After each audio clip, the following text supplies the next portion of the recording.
नमस्कार दोस्तों, स्वागत है आपका हमारे चैनल पे बियॉन्ड फैक्ट्स, जहां हम दुनिया के छुपे हुए सच और रहस्यों को उजागर करते हैं। आज हम बात करेंगे एक ऐसे योद्धा की, एक ऐसी आत्मा की जो युगों से अमर है, अश्वत्थामा। महाभारत के युद्ध में गुरु द्रोणाचार्य के पुत्र अश्वत्थामा अपनी वीरता और शक्ति के लिए जाने जाते थे। कहते हैं कि भगवान शिव ने उन्हें अमरता का वरदान दिया था। अश्वत्थामा का जन्म एक ब्राह्मण परिवार में हुआ था, लेकिन उन्होंने क्षत्रिय धर्म का पालन किया। महाभारत के युद्ध में उन्होंने कौरवों का साथ दिया और पांडवों के खिलाफ लड़े। युद्ध के अंत में जब उन्होंने पांडवों के शिविर पर हमला किया, तब उन्हें श्राप मिला। लेकिन क्या वाकई अश्वत्थामा आज भी इस धरती पर जीवित हैं? क्या सदियों से चली आ रही ये कहानियां सच हैं? क्या उनके दर्शन आज भी होते हैं? आज हम आपको पिछले कुछ वर्षों में उनके सबसे रहस्यमयी दर्शन के बारे में बताएंगे। ऐसी घटनाएं जिन्होंने लोगों को हैरान कर दिया, उन्हें सोचने पर मजबूर कर दिया कि क्या वाकई अमरता का वरदान सच होता है। तो चलिए शुरू करते हैं इस रहस्यमयी यात्रा को। हमारी पहली कहानी हमें ले जाती है हिमालय की बर्फीली वादियों में, जहां सदियों से साधु संत तपस्या करते आए हैं। कहते हैं कि यहाँ एक गुफा है जो अश्वत्थामा का निवास स्थान है। ये गुफा न केवल अपनी प्राकृतिक सुंदरता के लिए प्रसिद्ध है, बल्कि इसके ऐतिहासिक और धार्मिक महत्व के लिए भी जानी जाती है। कुछ साल पहले एक साधु ने दावा किया कि उन्होंने इसी गुफा में अश्वत्थामा को देखा था। उन्होंने बताया कि वे अपनी साधना में लीन थे, तभी उन्हें एक अजीब सी ऊर्जा का एहसास हुआ। जब उन्होंने अपनी आंखें खोली तो सामने एक विशालकाय पुरुष खड़ा था। उसका शरीर विशाल था और उसका चेहरा तेजस्वी था, लेकिन सबसे आश्चर्यजनक बात यह थी कि उसके माथे पर एक गहरा घाव था जो लगातार रिस रहा था। साधु ने बताया कि उस पुरुष ने उनसे कुछ खाने को मांगा। उन्होंने उसे भोजन दिया और कुछ देर बाद वह गायब हो गया। साधु का दावा था कि वह और कोई नहीं बल्कि अश्वत्थामा था। उनका कहना था कि अश्वत्थामा के माथे पर जो घाव था वह उस श्राप का प्रतीक था जो उन्हें भगवान कृष्ण ने दिया था। इस गुफा का उल्लेख कई प्राचीन ग्रंथों में भी मिलता है, जहां इसे एक पवित्र स्थल माना गया है। क्या यह वाकई अश्वत्थामा थे या फिर साधु की कल्पना? इस सवाल का जवाब आज तक कोई नहीं जानता। हिमालय की इन रहस्यमयी गुफाओं में आज भी कई रहस्य छिपे हुए हैं। शायद भविष्य में हमें इन रहस्यों का पता चल सके। तब तक यह कहानी हमें सोचने पर मजबूर करती है।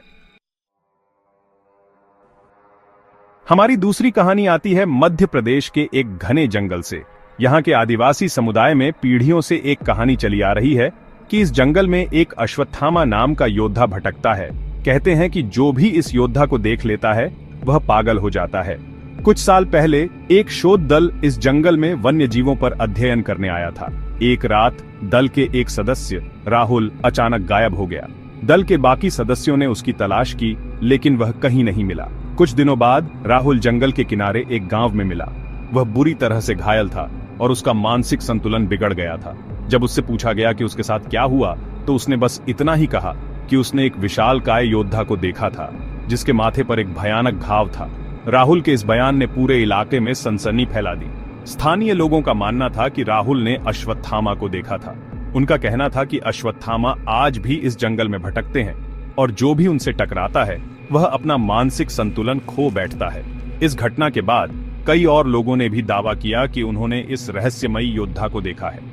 आदिवासी समुदाय के लोग अब भी इस जंगल में जाने से डरते हैं। उनका मानना है कि अश्वत्थामा की आत्मा आज भी इस जंगल में भटक रही है और जो भी इस आत्मा से टकराता है वह कभी भी सामान्य जीवन नहीं जी पाता।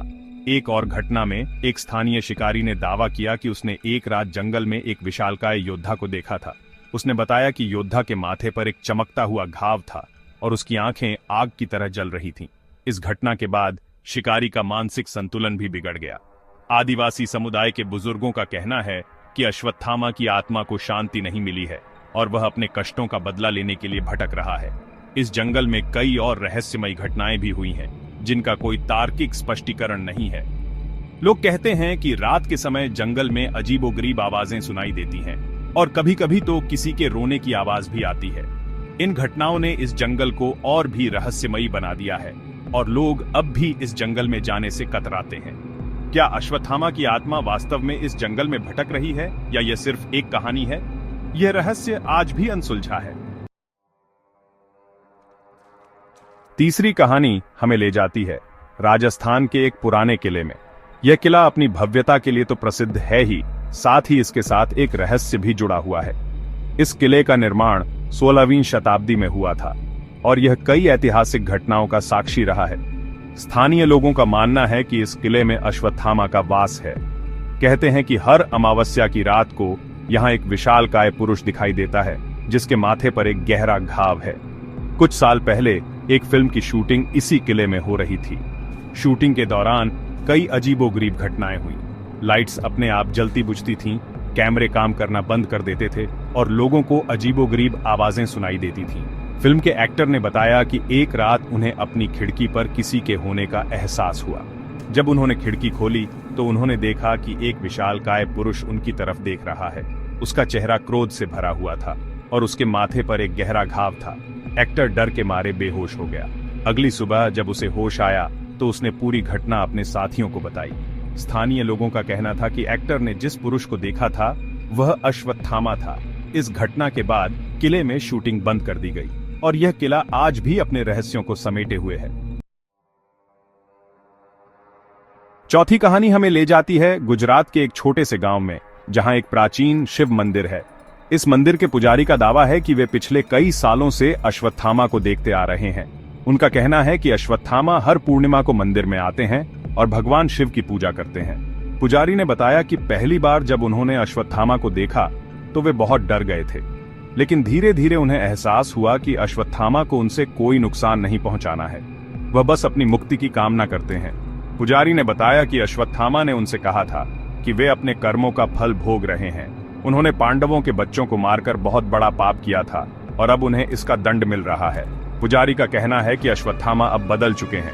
वे हिंसक नहीं रहे बल्कि शांत और पश्चातापी हैं। वे बस अपनी मुक्ति की कामना करते हैं। पुजारी ने यह भी बताया कि अश्वत्थामा ने उनसे कहा था कि वे अपने पापों का प्रायश्चित कर रहे हैं और अब वे भगवान शिव की कृपा से मुक्ति की आशा रखते हैं। पुजारी का कहना है कि अश्वत्थामा की यह कहानी हमें यह सिखाती है कि हर पाप का प्रायश्चित संभव है और भगवान शिव की कृपा से मुक्ति की प्राप्ति हो सकती है। पुजारी ने यह भी बताया कि वे हर पूर्णिमा को विशेष पूजा और हवन करते हैं ताकि अश्वत्थामा को शांति और मुक्ति मिल सके।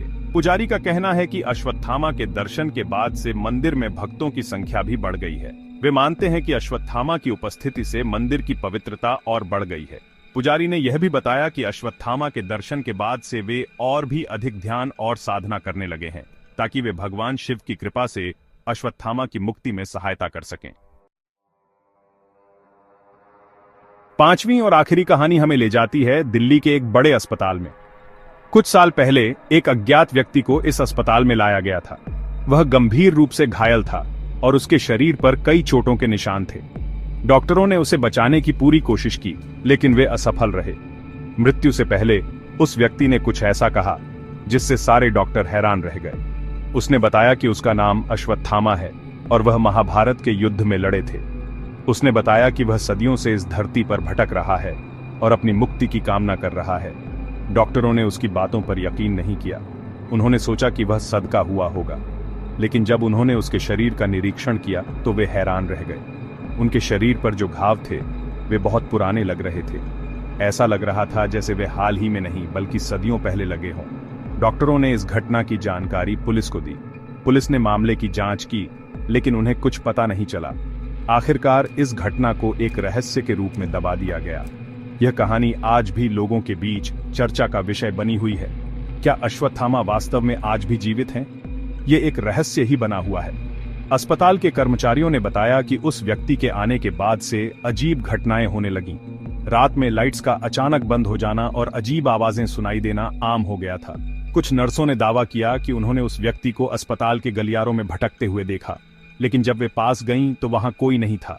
इन घटनाओं ने अस्पताल के कर्मचारियों को और भी अधिक भयभीत कर दिया। क्या यह सब अश्वत्थामा की उपस्थिति का संकेत था? यह सवाल आज भी अनुत्तरित है। तो दोस्तों, ये थीं कुछ रहस्यमयी कहानियां अश्वत्थामा के दर्शन की। क्या ये कहानियां सच हैं? क्या वाकई अश्वत्थामा आज भी इस धरती पर जीवित हैं? इस सवाल का जवाब कोई नहीं जानता। हो सकता है कि ये कहानियां सिर्फ लोगों की कल्पना हो, या फिर हो सकता है कि इनमें कुछ सच्चाई भी हो।